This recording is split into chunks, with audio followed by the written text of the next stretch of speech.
Bonjour, nous allons parler des pneumopathies infiltrantes diffuses en lien avec l'item 210. Les pneumopathies interstitielles diffuses, ou PID, regroupent des maladies d'odéciologie soit connues, telles que les PID secondaires aux connectivites, à des prises médicamenteuses, l'insuffisance cardiaque, l'exposition à des aérocontaminants ou à des allergènes organiques, ou bien des PID de cause inconnue. Leur présentation clinique est variable, soit aiguë, soit chronique, avec une dyspnée plus ou moins sévère et une toux sèche. Certaines peuvent être asymptomatiques. Les PID chroniques sont dominés par la sarcoïdose, qui fait l'objet d'un item spécifique, la fibrose pulmonaire idiopathique, et également la lymphangite carcinomateuse, les atteintes pulmonaires des connectivites et les maladies liées au tabac. Le diagnostic et l'approche étiologique reposent sur un faisceau d'arguments cliniques, biologiques, fonctionnels et d'imagerie. Dans ce contexte, une radiographie de thorax est systématiquement pratiquée, mais elle est parfois, sinon souvent, normale et elle ne va permettre un diagnostic précis que dans un nombre limité de cas.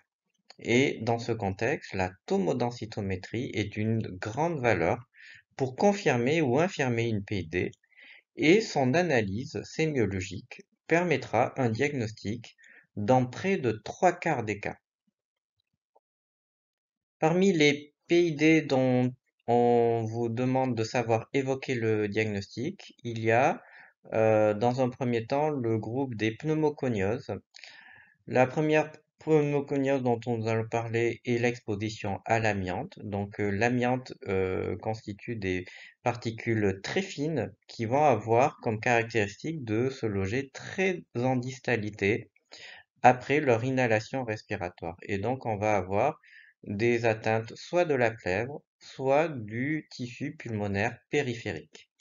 À gauche, on vous propose un exemple de scanner reconstruit en fenêtre médiastinale où vous pouvez voir des structures tissulaires rectangulaires accolées à la plèvre pariétale et que l'on appelle des plaques pleurales et qui est un élément évocateur de ce diagnostic puisque ces plaques pleurales correspondent à de la fibrose de la plèvre pariétale secondaire à l'inhalation de ces poussières. Du côté droit et en haut, chez un patient ayant réalisé un scanner en coupe ici axiale parenchymateuse et réalisé en décubitus ventral, vous pouvez voir la présence de bandes parenchymateuses dirigées grossièrement orthogonalement par rapport à la plèvre. Il s'agit ici d'une atteinte du feuillet non pas pariétal mais viscéral de la plèvre et qui va donner ce type d'anomalie. Enfin, à droite et en bas, vous pouvez voir la présence de réticulation périphérique au sein du tissu pulmonaire lui-même qui constitue une atteinte fibrosante de ce poumon périphérique et que l'on appelle une asbestose chez ces patients. La deuxième pneumoconiose principale est celle secondaire à l'inhalation de silice et que l'on appelle une silicose, où on vous présente un exemple chez un patient avec son cliché de radiographie standard debout du côté gauche et deux coupes axiales de son scanner du côté droit. Donc on pourra remarquer principalement la présence d'opacité macro et micronodulaire bilatérale, prédominant dans les sommets, certaines étant de topographie sous-pleurale et également accompagnées d'adénopathie calcifiée médiastinale et hilaire. Le deuxième grand groupe dont il faut savoir évoquer le diagnostic est celui des pneumopathies d'hypersensibilité. Alors en imagerie, il existe deux grandes catégories de pneumopathies d'hypersensibilité. Il y a les pneumopathies d'hypersensibilité non fibrosantes et fibrosantes. Alors, lorsqu'elles sont non fibrosantes, l'image la plus à gauche vous montre des micronodules centrolobulaires euh, m- mal limités euh, que l'on peut voir chez ces patients. Au centre, vous avez une TDM en coupe axiale où on a ici non pas une surdensité au sein de ces micronodules, mais plutôt des zones de piégeage, des lobules piégés secondaires à la fibrose de la paroi des petites bronchioles distales.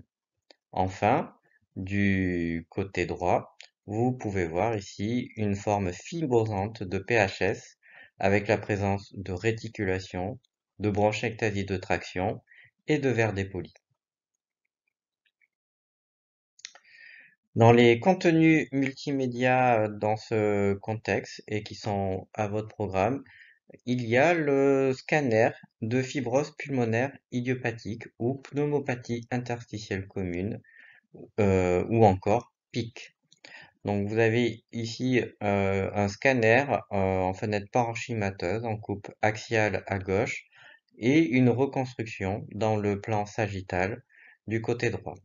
Donc sur la coupe axiale native, on peut distinguer la présence de anomalies interstitielles qu'on appelle le rayon de miel, qui est fait de microcavités groupées sur plusieurs rangées de taille plus ou moins égale, avec une paroi distincte relativement épaisse et disposée en périphérie de l'architecture pulmonaire.